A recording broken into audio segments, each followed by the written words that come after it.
जय श्री कृष्णा। दोस्तों, क्या हमारा भाग्य पहले से ही निर्धारित होता है? क्या हमारे जीवन में घटने वाली हर घटना जन्म से पहले ही तय हो चुकी होती है?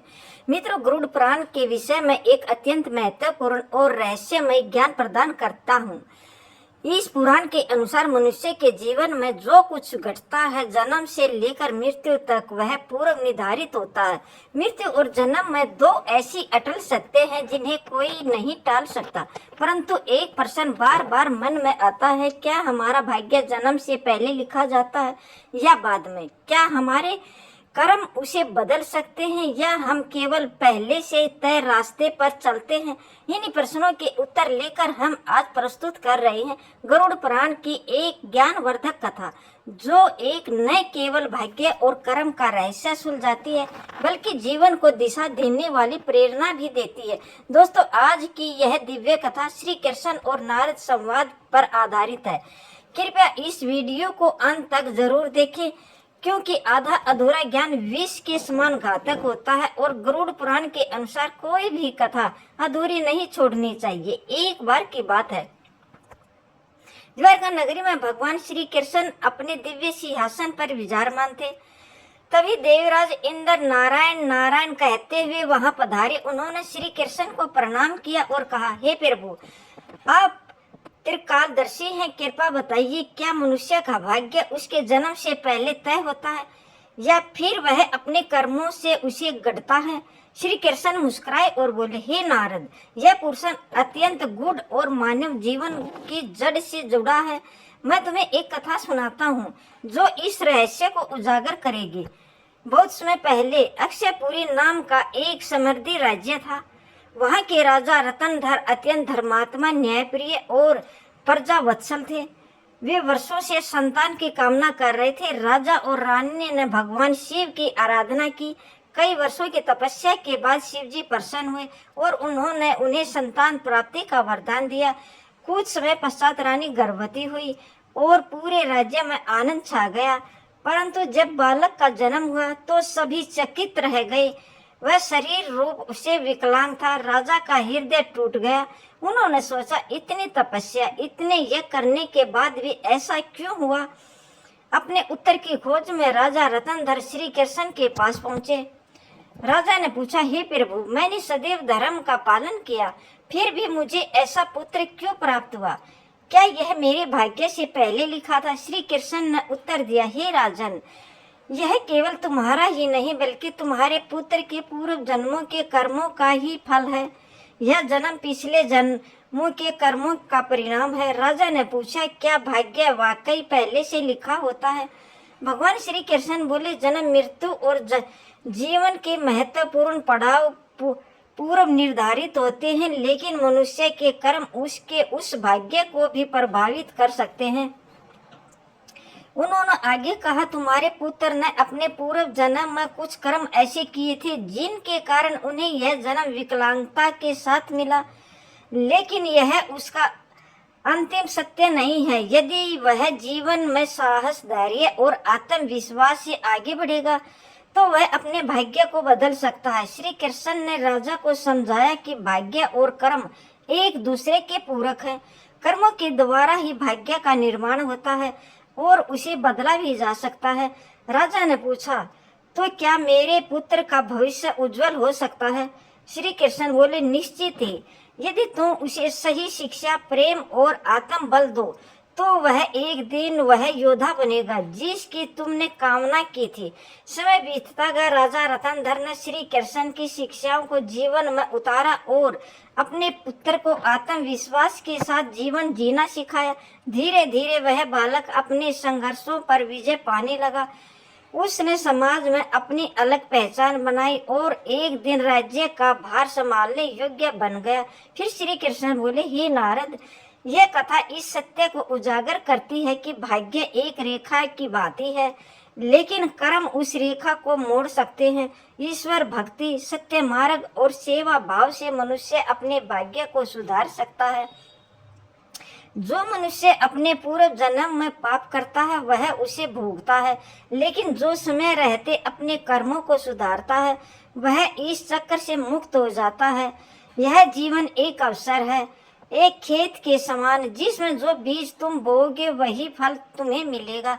भाग्य जन्म से पहले लिखा जाता है, लेकिन उसे बदलने की शक्ति कर्म, भक्ति और सेवा से निहित है। श्री कृष्ण ने नारद जी से कहा कि मैं तुम्हें एक कथा के माध्यम से समझाता हूँ। एक गांव में एक व्यापारी रहता था। वह हमेशा भगवान से कहता था, मेरा दुर्भाग्य इतना प्रबल है कि मैं जो भी कार्य करता हूँ वह बिगड़ जाता है। मेरी मेहनत कभी फल नहीं देती। मैंने अपनी पत्नी के सारे आभूषण तक बेच डाले। मेरे परिवार ने भी मेरा साथ छोड़ दिया और मेरा घर गिरवी रख चुका है। अब जीवन से पूरी तरह निराश होकर यहाँ बैठा हूँ। मुझे लगता है कि मेरी किस्मत ही खराब है। अब मैं जीवन से निराश होकर यहाँ आकर बैठ गया हूँ। उस व्यक्ति की वंदना भरी बातें सुनकर भगवान विष्णु ने शांत स्वर में कहा, यह किसने कह दिया कि तुम्हारा भाग्य दुर्भाग्यपूर्ण है? चलो मैं स्वयं देखता हूँ कि तुम्हारे भाग्य में आखिर कभी कहाँ है, कमी कहाँ है। वह व्यक्ति कुछ उदास सा होकर बोला, प्रभु पहले मैं खेती किया करता था, पर हर बार कोई न कोई विपत्ति आ जाती। कभी वर्षा इतनी कम होती कि खेत सूख जाते और कभी इतनी अधिक होती पूरी फसल बर्बाद हो जाती। निरंतर विफलताओं से तंग आकर मैंने खेती छोड़ दी और व्यापार का रास्ता अपनाने का निश्चय किया, लेकिन मेरे पास पूंजी नहीं थी। तब मैंने अपनी पत्नी के सारे गहने बेच दिए और धन मिला। उससे व्यापार की शुरुआत की। प्रारंभ में कुछ आशा बंधी थी, पर व्यापार में निरंतर हानि होती रही। शुरुआत में परिवार ने साथ दिया, लेकिन जैसे जैसे घाटा बढ़ता गया वे भी दूर होते चले गए।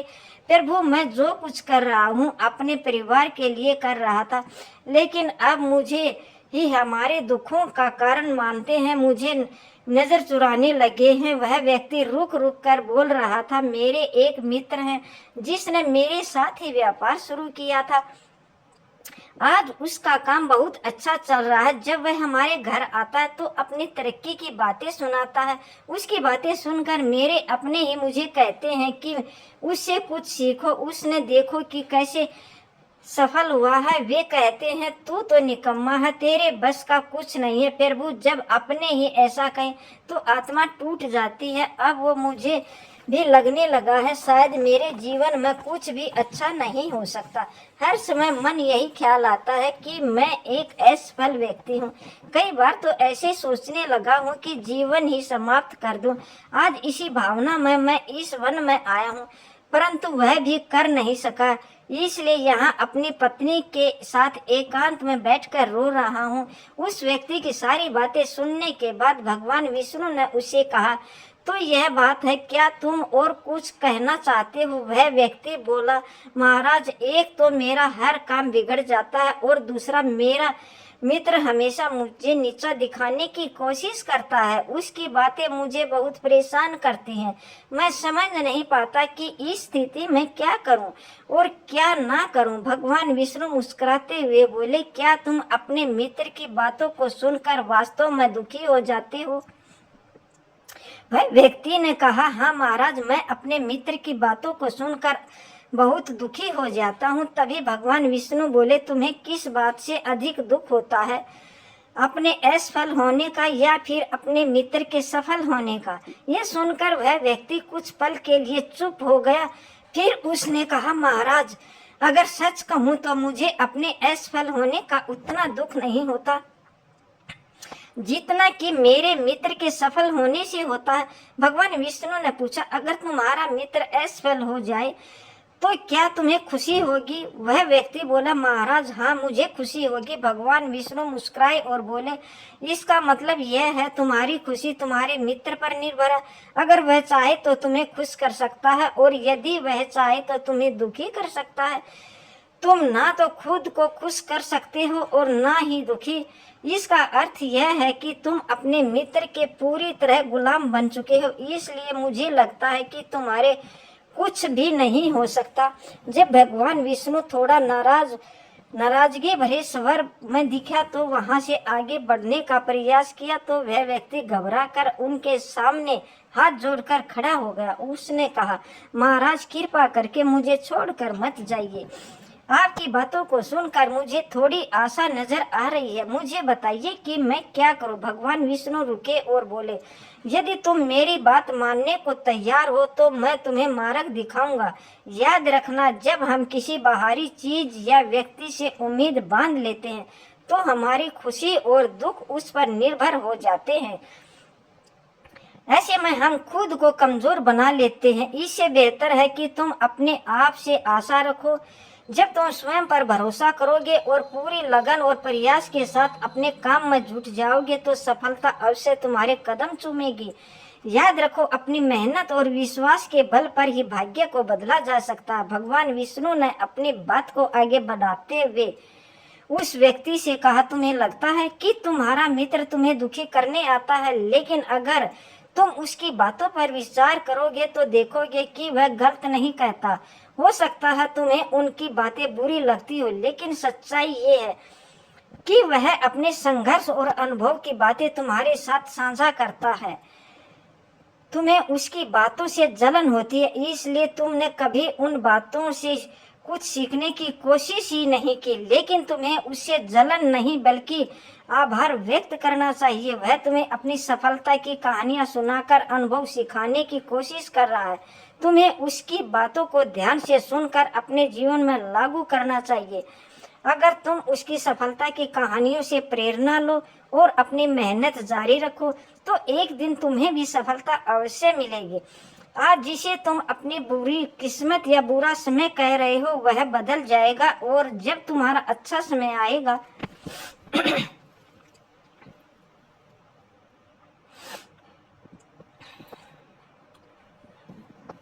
तो देखना कि जब तुम्हारा अच्छा वक्त शुरू होगा, जब तुम्हारा वही मित्र जो आज अपनी सफलताओं की बातें करता है तुम्हारे पास आकर अपनी असफलताओं की कहानियां सुनाएगा, वह यह कहेगा ताकि तुम्हें भ्रमित कर सके, तुम्हारा आत्मविश्वास डगमगा जाए और तुम गलत निर्णय ले सको। इसलिए उस समय भी तुम्हें अपनी बुद्धि का प्रयोग करना होगा। जैसे आज तुम्हें उसकी सफलता से जलन होती है, उसी तरह कल उसे तुम्हारी सफलता से जलन होगी। उसे तुम्हें देखकर उतनी ही खुशी होगी जितनी तुम्हें आज उसे देखकर होती है। इसलिए अपने विचारों को बदलो और अपनी ऊर्जा को सही दिशा में लगाओ। सफलता मेहनत और दृढ़ता से ही मिलती है। भगवान विष्णु ने उस व्यक्ति को यह समझाया कि अपनी तुलना दूसरों से करना छोड़ दो और अपने जीवन की दिशा को अपने प्रयासों से संवारो। यही आत्मनिर्भरता और सफलता का मार्ग है। भगवान विष्णु की बात सुनकर वह व्यक्ति बोला, महाराज आपने बिल्कुल सही कहा है, लेकिन मेरे सबसे बड़ा दुख यह है कि मेरे परिवार के लोग भी मेरी बातों को नहीं समझते। मैं तो अपने परिवार के लिए अच्छा करना चाहता हूँ, लेकिन वे हमेशा मुझे गलत ठहराते हैं। अब तो हालात ऐसे हो गए हैं कि उन्हें मेरे साथ तक छोड़ दिया है। इस पर भगवान विष्णु बोले, मैं तुम्हारी बात समझता हूँ, तुम्हें संतावना चाहिए। वास्तव में इस संसार में अधिकांश लोग यही चाहते हैं कि उन्हें सांत्वना मिले। हम चाहते हैं कि जब भी हम कुछ करें हमारी लोग तारीफ करें, लेकिन अवसर ऐसा नहीं होता।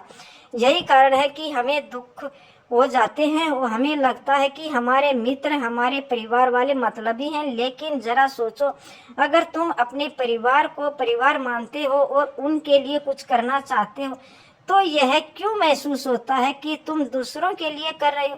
सच तो यह है कि जो कुछ भी तुम कर रहे हो वह अपनी खुशी के लिए कर रहे हो। परिवार के लिए कुछ करना वास्तव में अपने लिए करना ही होता है। अगर ऐसा करते समय तुम्हें लगता है कि तुम दूसरों के लिए कर रहे हो तो तुम हमेशा दुखी रहोगे। लेकिन यदि तुम मानोगे कि ये सब अपने लिए कर रहे हो, अपने संतोष अपने खुशी के लिए, तो तुम्हें किसी से सतावना या प्रशंसा की आवश्यकता ही नहीं रहेगी। जब हम खुद के लिए कुछ अच्छा करते हैं या करना चाहते हैं तो दूसरों की प्रतिक्रिया हमारे आत्मविश्वास को प्रभावित नहीं कर पाती। यही आत्मनिर्भरता का मार्ग है। भगवान शिव बोले, पार्वती विष्णु जी की यह बात सुनकर वह व्यक्ति कुछ देर शांत रहा और सोचने लगा। विष्णु जी ने उसे आत्मनिर्भरता और आत्मविश्वास का पाठ पढ़ाया, जो हर मनुष्य के जीवन के लिए आवश्यक है। भगवान शिव कहते हैं, पार्वती विष्णु जी की बातों को सुनकर उस व्यक्ति के चेहरे के भाव बदल गए। वह बोला, महाराज आप बिल्कुल सही कह रहे हैं। अब मैं समझ गया कि मेरी खराब किस्मत इसलिए थी क्योंकि मैंने दूसरों के हाथों में छोड़ दिया था, लेकिन अब मैं अपनी किस्मत अपने हाथों में रखूंगा। पूरी मेहनत और लगन के साथ मैं अपने काम को फिर से शुरू करूंगा और जब तक सफलता प्राप्त नहीं कर लूंगा तब तक चैन से नहीं बैठूंगा। भगवान शिव ने कहा, पार्वती विष्णु जी उस व्यक्ति की बात सुनकर मुस्कुराए और फिर उन्होंने अपनी झोली से एक छोटी सी डिबिया निकाली। वह डिबिया उस व्यक्ति को देते हुए बोले, इस डिबिया को हमेशा अपने पास रखना। इसमें एक बड़ा रहस्य छिपा है जो तुम्हें किसी भी बड़े से बड़े दुख से बाहर निकाल सकता है। लेकिन याद रखना, इस डिबिया को तभी खोलना जब तुम्हें लगे कि अब तुम्हारे जीवन में जीने का कोई रास्ता नहीं बचा है और यह दुनिया तुम्हारे लिए पूरी तरह बेकार हो चुकी है। यदि तुमने इस डिबिया को समय से पहले खोल दिया तो इसमें लिखे हुए सभी रहस्य खत्म हो जाएंगे। इसलिए इसे संभाल कर रखना और इसका उपयोग केवल तब करना जब कोई और विकल्प ना बचे। उस व्यक्ति ने विष्णु जी को वचन दिया, महाराज मैं आपकी बात का आदर करूंगा। जब तक किसी और उपाय से अपने दुखों का समाधान नहीं ढूंढ लेता तब तक इस डिबिया को नहीं खोलूंगा। भगवान शिव कहते हैं, पार्वती उस व्यक्ति ने विष्णु के वचनों को अपनाया और नए सिरे से अपने जीवन की शुरुआत की। धीरे धीरे उसकी मेहनत रंग लाई और उसके जीवन में बदलाव आने लगा। याद रखना, समय कभी एक जैसा नहीं रहता। जैसे बुरा वक्त आता है वैसे ही अच्छा वक्त भी जरूर आता है, लेकिन जो व्यक्ति अपने कर्मों और विश्वास के साथ खड़ा रहता है वही अपने जीवन को बदल सकता है। एक दिन उस व्यापारी के राज्य पर पड़ोसी राज्य ने हमला कर दिया। उस हमले में पड़ोसी राज्य के राजा ने पूरे राज्य पर कब्जा कर लिया। सैनिकों ने चारों ओर लूटपाट मचा दी। व्यापारी का जो भी धन संपत्ति थी वह सब लूट ले गई। उनके घर में आग लगा दी गई। जान बचाने के लिए व्यापारी को अपने परिवार सहित उस स्थान से भागना पड़ा। कई दिनों तक वह अपने परिवार के साथ इधर उधर भटकता रहा। भोजन के लिए मोहताज होने के कारण पूरा परिवार भूख से परेशान था। उसी दौरान उसका बच्चा गंभीर रूप से बीमार हो गया। इलाज के अभाव में बच्चा तड़पने लगा। यह दृश्य देखकर व्यापारी का दिल पूरी तरह टूट गया। वह सोचने लगा, अब मैं अपने बच्चे का इलाज कैसे कराऊं? मेरे पास तो खाने तक के लिए पैसे नहीं। जीवन का यह दुख मोड़ और असहनीय हो चुका था। इन हालातों ने व्यापारी को गहरे अवसाद में धकेल दिया। उसने लगने लगा कि उसका जीवन व्यर्थ है। वह सोचने लगा कि दुनिया में कुछ भी स्थायी नहीं। चाहे आप जीवन में कितना भी कुछ हासिल कर ले, अंत में सब कुछ खत्म हो जाता है। जीवन जीने का क्या फायदा? इससे तो अच्छा है कि मैं अपने जीवन को समाप्त कर लूं। इस निराशा के क्षण में व्यापारी ने अपने परिवार के साथ आत्महत्या करने का निर्णय ले लिया। जैसे ही वह घातक कदम की ओर बढ़ने वाला था, उसे अचानक भगवान विष्णु द्वारा दी गई डिबिया की याद आ गई। भगवान विष्णु ने उसे यह डिब्बी देते हुए कहा था, जब तुम्हें दुनिया में कोई रास्ता नजर न आए, जब तुम्हें लगे कि अब जीवन जीने का कोई मतलब नहीं बचा है, तभी इस डिबिया को खोलना। इसमें जो पर्चा है उसे पढ़ना। तुम्हारा सारा दुख उसी समय समाप्त हो जाएगा। उस व्यापारी ने आत्महत्या से पहले डिबिया खोलने का निश्चय किया, यह सोचकर कि शायद इसमें उसके जीने मन के लिए कोई मार्गदर्शन हो। वह तुरंत डिब्बी के अंदर छिपे हुए पर्चे को निकालने लगा। डिब्बी को खोलते ही उसके अंदर एक पर्चा दिखाई दिया। उत्सुकता के साथ उसने पर्चा निकाला और पढ़ना शुरू किया। पर्चे में लिखे शब्द पढ़कर जैसे उसकी आंखों के सामने निराशा का सारा अंधकार छट गया। माता पार्वती ने यह सुनकर भगवान शिव से पूछा, प्रभु उस पर्चे में ऐसा क्या लिखा था जिसे उस व्यक्ति की सोच ही बदल दी? उस पर्चे में लिखा था, यह समय भी बीत जाएगा, इसका क्या अर्थ है? जीवन का प्रत्येक क्षण स्थिर नहीं होता। जैसे अच्छे दिन सदा नहीं रहते, वैसे ही बुरे दिन भी अनंत नहीं होते। समय ज्यादा गतिशील है और यह इसकी सबसे बड़ी विशेषता। इसलिए मनुष्य को किसी भी परिस्थिति में निराश नहीं होना चाहिए। उसे धैर्य बनाए रखते हुए अपने प्रयासों को जारी रखना चाहिए। सच्ची लगन और निरंतर काम भी किया कोई और कार्य निष्फल नहीं जाता। जीवन में चाहे कितनी ही कठिनाइयां क्यों न आए, अंत उसका भी होता है। और जब व्यक्ति हार न मानते हुए आगे बढ़ता है तो सफलता उसके द्वार खटखटाती है। जब उस व्यक्ति ने इस पर्चे को पढ़ा जिस पर वाक्य अंकित थे, उसे अपनी जीवन यात्रा का गूढ़ अर्थ समझ आया। उसने अनुभव किया जैसे ही पूर्व कठिन समय बीत चुका था, वैसे ही वर्तमान की विषम परिस्थितियां क्षण हो जाएंगी और शीघ्रता समाप्त हो जाएंगी। जब यह सोच में उसे एक नया उत्साह भर दिया और उसने फिर से जीवन को संवारने का निश्चय किया। उसने पूरे मन, मेहनत और ईमानदारी से अपने व्यापार को पुनः आरंभ किया। समय के साथ उसका परिश्रम रंग लाया और एक दिन वह अपने नगर का सबसे प्रतिष्ठित व्यापारी बन गया। उसके जीवन में फिर से सुख, सम्मान और समृद्धि लौट आई। उसने अपने परिवार के साथ प्रेम और शांति के साथ जीवन व्यतीत किया। यह कथा हमें यह अमूल्य सीख देती है कि परिस्थितियां चाहे कितनी भी विषम हो, मनुष्य को अपना आत्मबल और प्रयासों पर विश्वास रखना चाहिए। समय हमेशा बदलता है और सच्ची मेहनत कभी व्यर्थ नहीं जाती। दोस्तों, हिंदू धर्म का सबसे रहस्यमयी और महान ग्रंथ गरुड़ पुराण है, जिसमें मनुष्य के जीवन, मृत्यु, पूर्ण जन्म, भाग्य और कर्मों का अनंत गूढ़ और विस्तारित वर्णन मिलता है। यह पूर्ण 8 संत महापुराणों में से एक है और इसमें आत्मा का मार्ग, जन्म से लेकर मृत्यु तक की यात्रा तथा कर्मों के फल को विस्तार से समझाया गया है। गरुड़ पुराण के अनुसार मनुष्य का भाग्य उसके पूर्व जन्मों के कर्मों पर आधारित होता है। यह ग्रंथ न केवल जीवन के रहस्य को खोलता है, बल्कि यह भी बताता है कि ईश्वर की भक्ति और सच्चे आचरण से हमें अपने भाग्य को कैसे बदल सकते हैं। इसमें भगवान श्री कृष्ण को साक्षात भगवान विष्णु का अवतार माना गया है और उन्होंने मानव जीवन को दिशा देने के लिए 3 महत्वपूर्ण उपदेश दिए हैं। श्री कृष्ण कहते हैं, यदि मनुष्य अपने जीवन में अच्छे कर्म करता है और धर्म के मार्ग पर चलता है तो वह ईश्वर को प्रसन्न कर अपने जीवन को संकटों से बचा सकता तथा अपने भविष्य को उज्जवल बना सकता। गरुड़ पुराण के इन उपदेशों पर चलकर हम अपने जीवन को न केवल सुधार सकते हैं बल्कि मोक्ष की ओर भी अग्रसर हो सकते हैं। पहला उपदेश, अपने धर्म का पालन करना। मनुष्य का जन्म यूं ही नहीं होता, यह किसी विशेष उद्देश्य की पूर्ति के लिए होता है। जो व्यक्ति अपने पूर्व जन्मों में पाप करता है उसे इस जन्म में उन पापों का फल भोगना पड़ता है, क्योंकि जन्म से पूर्व ही उसका प्रारंभ निश्चित हो चुका होता है। श्री कृष्ण कहते हैं कि मनुष्य को हमेशा धर्म, सत्य और कर्तव्य के मार्ग पर चलना चाहिए।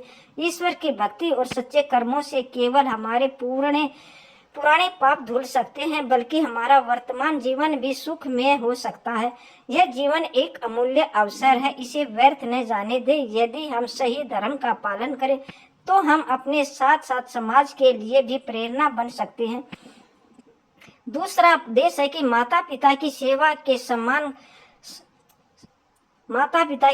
और सम्मान करना। गरुड़ पुराण में श्री कृष्ण कहते हैं, माता पिता के चरणों में ही तीनों लोकों का स्वर्ग निहित है। जो संतान अपने माता पिता की सेवा नहीं करते, उनका आदर नहीं करते, उन्हें न केवल इस जन्म में दुख झेलने पड़ते हैं बल्कि अगले जन्मों में भी उसे भारी कष्ट भोगने पड़ते हैं। ऐसा व्यक्ति को मृत्यु के बाद भी नरक की भावनाएं यातनाओं को सामना करना पड़ता है। इसलिए माता पिता की सेवा को सर्वोच्च पुण्य माना गया है। श्री कृष्ण कहते हैं, माता पिता के चरणों में सेवा का बड़ा कोई धर्म नहीं है। तीसरा उपदेश है अहंकार से बचना। श्री कृष्ण स्पष्ट कहते हैं कि मनुष्य का सबसे बड़ा शत्रु उसका अपना अहंकार होता है। यह अहंकार उसे सत्य और धर्म के मार्ग से भटका देता है और अनंत पतन की ओर ले जाता है। जिस व्यक्ति में अहंकार प्रवेश कर जाता है वह स्वयं अपने भविष्य को अंधकार में बना देता है। उसे न केवल इस जीवन में संकट झेलने पड़ते हैं बल्कि वह आगामी जन्मों को भी पीड़ा और दुख से भर देता है। इसलिए मनुष्य को चाहिए कि वह विनम्रता, प्रेम और दया को अपने जीवन का आधार बनाए। यही सच्चा धर्म है और यही आत्मा की मुक्ति का मार्ग है। दोस्तों, गरुड़ पुराण हमें सिखाता है कि हमारे जीवन में हमारे ही कर्मों का फल है। इस ग्रंथ हमें प्रेरित करता है कि हम धर्म, सत्य, परोपकार और ईश्वर भक्ति के मार्ग पर चले। आत्मा की मुक्ति और अगली उत्तम योनि प्राप्त करने के लिए हमें कर्मों को शुद्ध करना होगा। गरुड़ पुराण में जन्म से लेकर मृत्यु तक हर प्रक्रिया को विस्तार से बताया गया है और यह स्पष्ट किया है कि भाग्य पूर्व निश्चित हो सकता है, लेकिन उसे सत्कर्मों के द्वारा बदला भी जा सकता है। यह जीवन एक दुर्लभ अवसर है जिसे यदि सही दिशा में मोड़ा जाए तो हमें मोक्ष की ओर बढ़ सकते हैं। और दोस्तों, गरुड़ पुराण के इस दिव्य उपदेशों को अपने जीवन में उतारिए और धर्म, सत्य तथा सेवा के मार्ग पर चलिए। इससे न केवल यह जीवन सुखमय होगा बल्कि अगला जीवन भी दिव्य और उज्जवल बनेगा। यदि आपको यह प्रस्तुति ज्ञानवर्धक लगी हो तो कृपया इसे लाइक करें, कमेंट करें, जय श्री कृष्ण अवश्य लिखें और हमारे चैनल को सब्सक्राइब करें ताकि अगला पावन वीडियो आप तक शीघ्र पहुंचे। हर हर महादेव, ओम नमः शिवाय, राधे राधे। वीडियो पसंद आया हो तो लाइक करें और अपने दोस्तों के साथ शेयर करें। फिर मिलते हैं एक और दिलचस्प वीडियो के साथ। धन्यवाद। जय श्री कृष्णा दोस्तों, जय श्री कृष्णा, राधे राधे।